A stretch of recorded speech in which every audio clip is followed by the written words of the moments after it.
maro chon no kinyal kata ko biena kacha ko bioti kala ini ibarabari chomo kocha ten bo kalo gi kon bora ni nene gi wangi lakini okinyal romo kodi kata ni mose kama maro ni mose wana gidok ni oyaore mama osaore mama okinyal mako lwete ni kono ni mama sine gi mako gi magitimi kama bera nya magi yeng magi kono kani gi oyago jaode mokao kum mama no ken bero chako oyago mama gi mane marondo nyithindo masani giwacho ni gin gi somo ni wan no kwa somo sami nyise owacho ni kia gima timre piny mago no we chon gima no wacho ni che mantie nyaka sani mane gima nyalo duogo. Erokamano jaduong' kuom duoko wach maler. Kwaramo ga jwangu winjo wechegi kaka nyithindwa kethre oko kendo winjo kama jaduong' no kelo mena mama ni thuolo maro in kaka maro beler ya wachni keche wayudo ni kata un besa mo giko dwe koro inene dhod nyari kanyo to chalo nadika. An kaka maro anyalo wacho ni nyithindo masani onge luor keche yudo kidak ka to ka onyar jirani odhigo kendo dakgo to bendo dago mnaka koro mane momiyo luor makasani onge ka giromo kod mere to mnaka ko wacheno ok gionge kata luor ka gineno mere to ging'e ni ma min chuo min jaoda aluore to mago bende timre nikech jonyuol bende ka in ka to in kata dala ok idhiga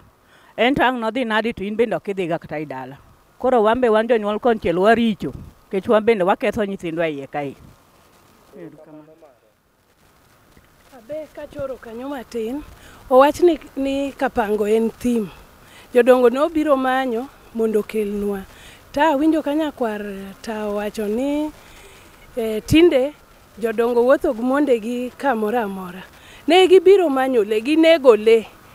to kokelo nyaka chumbi koro le no an utede nadi le momiyo chumbi no ema nomiya luwe abi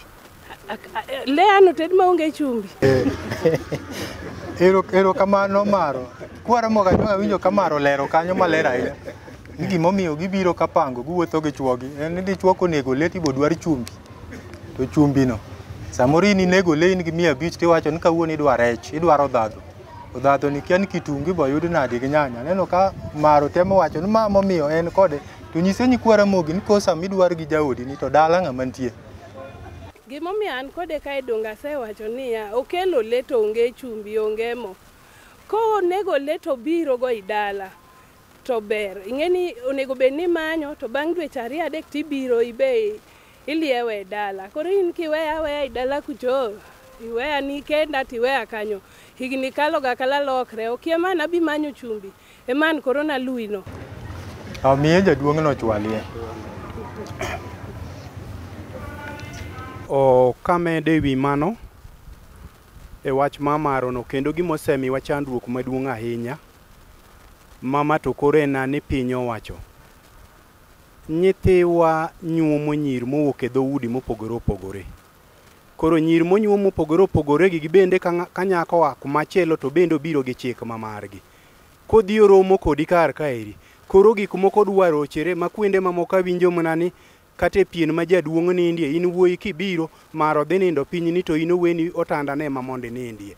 koro jomoko dewo nikech wacho ni mago gin gik machon mage gik mamedo olo koyo kuom nyithindwa sani koro gimaber jodongo nyaka wapuonj oganda mondo oganda oduog mondo oluw line to kata ka nyako pomoa kamachielo mobiro oganda uka nyako no nyaka kamodhi tedeno chik ma dichuo kamotedeno chik ne mapek ok chik mowago thurgi mane kaka nene. Erokamano jaduong' kwaramo ga jwangu geno no uneno uwacho ka ni jodongo dhi dala jodongo wigi ler kendo gine magitayo iboma ka ma wan kawuono wayien kara jodongo bedi iboma wiyien udo bedi iboma.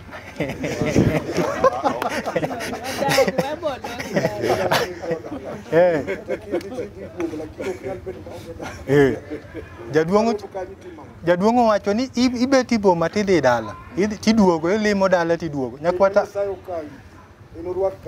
erokamano jaduong' nyakwata oweteni madongo noto koro inyim to dangni bi oike dala mar owad mati miye jaduong' gino mak wach mowacho ne nyakwara mogo winjo jaduong' chak inuoye kendo gima awacho kama kata ka in jaduong' kata ibiro dwaro gimoro kata obed ni retire lakini idwero nyaka ibed gi dala, ibedo gi dala ma kata ka gimoro timore titing'i teri e dalani kacha, ok inyal teri e dala mar owadu matin. Kata kituo chon waneno ga ni ng'ama duong' ka tuo ok nyal dhi od kijana owadgi matin kanye mituoe, odhi nyathi matin ema dhi od mamagi, to in ng'ama duong' ok nyal dhi od nyathi matin, idhi nindo kono, mano richo. Lakini nyithindo masani ok winj, kata kikweni kata kidhi dala kanyo, kik idonje dalana kanyo mi kel dhako kanyo to an Nairobi ka. Onego kel nyako mosiepne kanyo gi mamagi, ok nobiro to donjo kanyo en bende kolo otware dala ka wacho ni gima wacho no otima ma dalawa, ok en dalau, mano dalana. Ero kamano jaduong'. Nkwara Mogajwang' kama jaduong' no kelo ayudo ni Mogajwang' noketo loch tieng' didek. Nitie loch dichuo ma sama okendo to koro lo dhako gimoro amora mowacho en mitimone pi luok giri murone. To nitie sama loch we dichuo koro dok ni dhako, sama dhako osenyuol koro iyudo ka gik miwacho kidwa wacho gimoro tiringi dhi ir minodi na wacho gini. To nitie sama loch dok ni nyithindo ma ko nyithinde ma lwetnigo to jonyuol ni piny, awinjo ka jaduong' mulo kanyo. Jaduong' kapok idwoko microphone ni jaduong' machielo,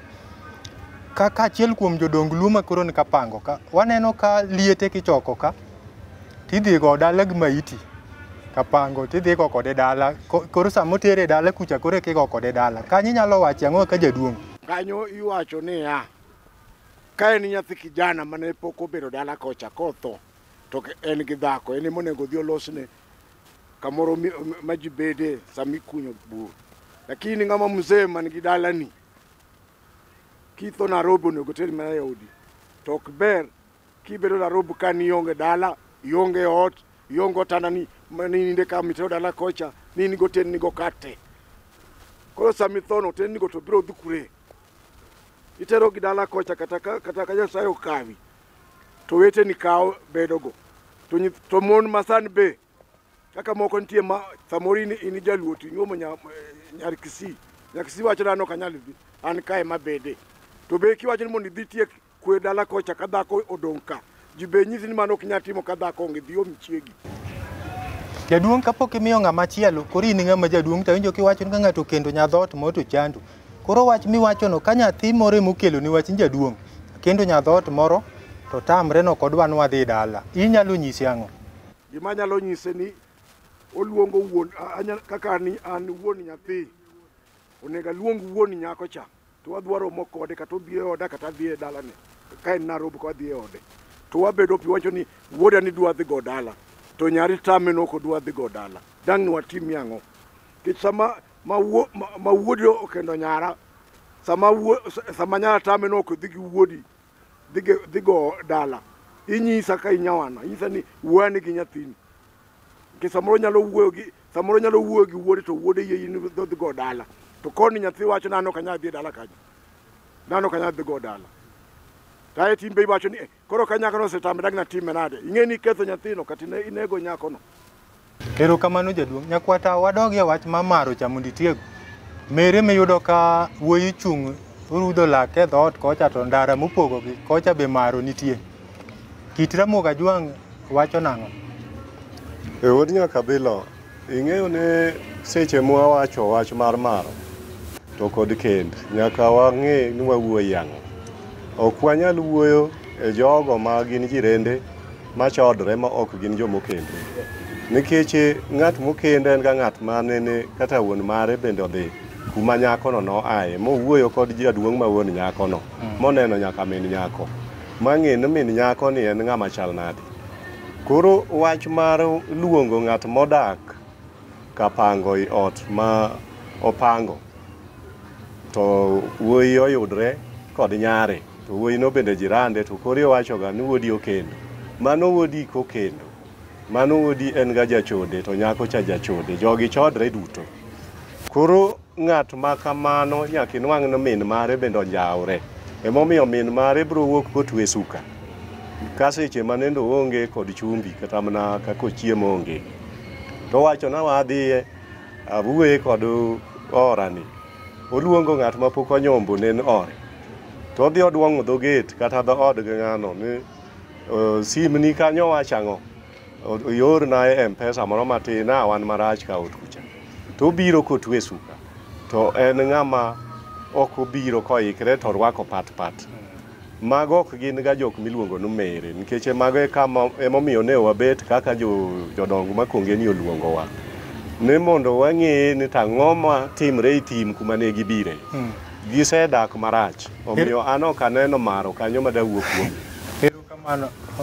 Maro nyalo chwale kanyo wach mani ori ni kocha tin koni kaete iler nigi kata winjo na yie be tindi nyombi ute gi kelo ga yie to ukawo mag mere